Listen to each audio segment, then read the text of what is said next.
Kjo rezolut nuk është një rezolut kundër një populli.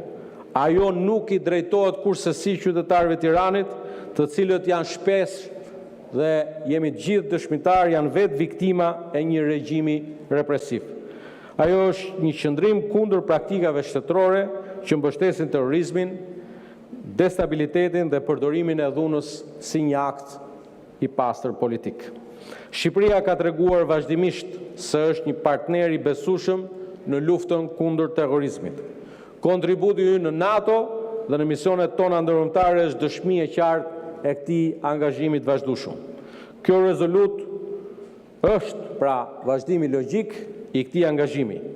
Ajo është një mesazh i qartë se Shqipëria jonë e përbashkët nuk e toleron terrorizmin në asnjë formë dhe institucionet e saj janë të vendosura ta mbrojnë demokracinë, sigurinë dhe sovranitetin e vendit.